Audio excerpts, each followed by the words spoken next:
전능하사 천지를 만드신 하나님 아버지를 내가 믿사오며 그 외아들 우리 주 예수 그리스도를 믿사오니 이는 성령으로 잉태하사 동정녀 마리아에게 나시고 본디오 빌라도에게 고난을 받으사 십자가에 못 박혀 죽으시고 장사한 지 사흘 만에 죽은 자 가운데서 다시 살아나시며 하늘에 오르사 전능하신 하나님 우편에 앉아 계시다가 저리로서 산자와 죽은 자를 심판하러 오시리라.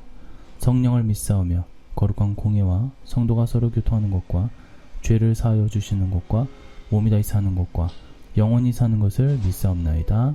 아멘.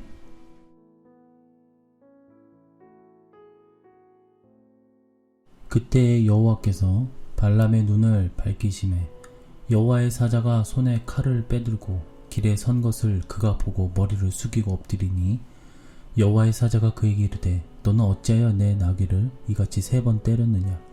보라, 내 앞에서 내 길이 사악함으로 내가 너를 막으려고 나왔더니 나귀가 나를 보고 이같이 3번을 돌이켜 내 앞에서 피하였느니라.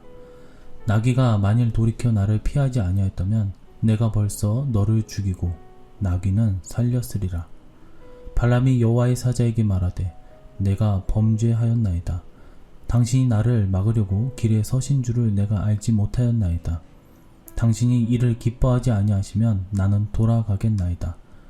여호와의 사자가 발람에게 이르되 그 사람들과 함께 가라. 내가 내게 이르는 말만 말할지니라. 발람이 발락의 고관들과 함께 가니라. 할렐루야.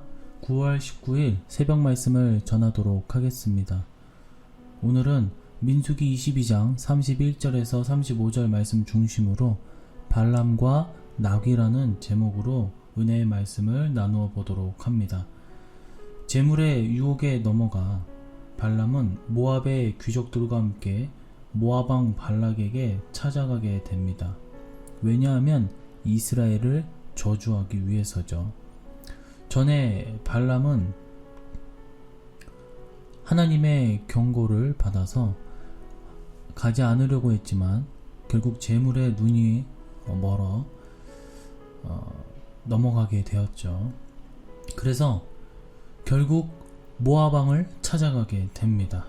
그런데 나귀를 타고 가는 중에 갑자기 나귀가 주인이 원하는 방향으로 가지 아니하려고 부단히 애썼다라는 거예요.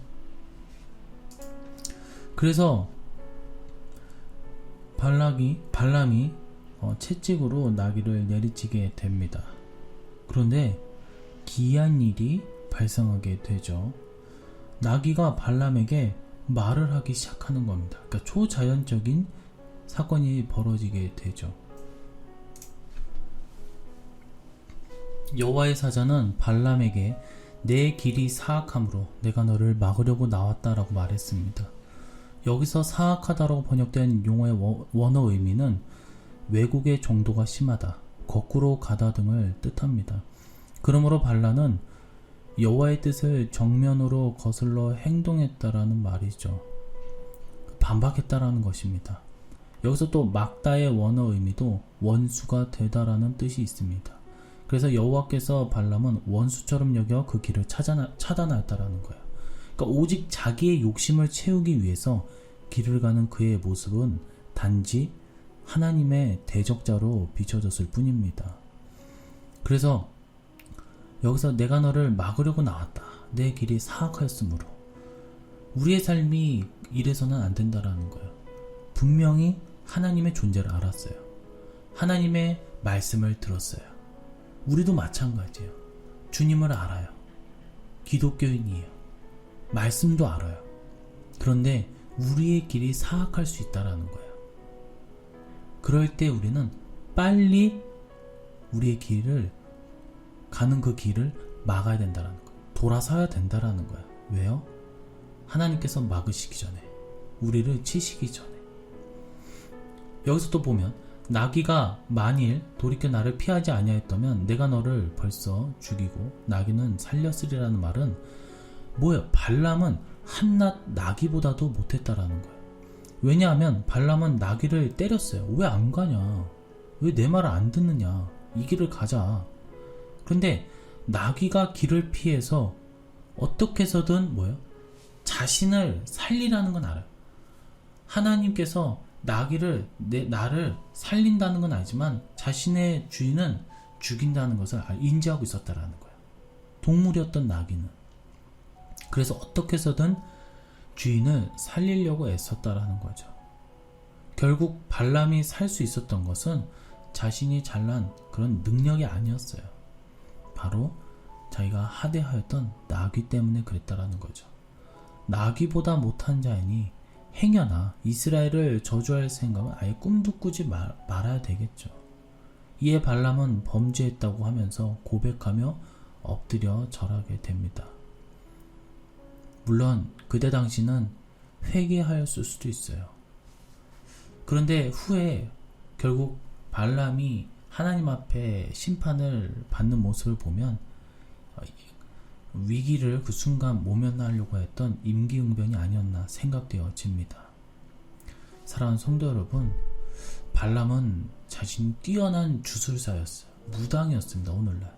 하지만 아둔하기 짝이 없었습니다. 그는 아무것도 알지 못했어요. 하나님의 마음을 몰랐어요. 하나님께서는 사람들에게 자유의지를 주었습니다. 하지만 범죄한 인간은 이 자유의지가 오염되었기 때문에 죄로 인하여 제대로 사용할 수가 없어요. 우리의 자유의지는 선을 향해서 바라보면서 선택을 해야 돼요. 그런데 그렇지 못한다는 거예요. 이 완악한 마음이 가득하여 때로는 실수할 수 있다는 거예요. 우리가 오늘 하루를 살아갈 때 어떻게 살아가야 되겠습니까? 분명히 발람은 하나님의 존재를 알았고 말씀도 들을 줄 알았어요. 우리 믿는 자들도 마찬가지입니다. 때로는 하나님께서 가라고 하는 그 길을 가지 않고 반대로 갈 때가 많습니다. 우리의 기도가 어떻게 되겠습니까? 돈을 더 주시옵소서.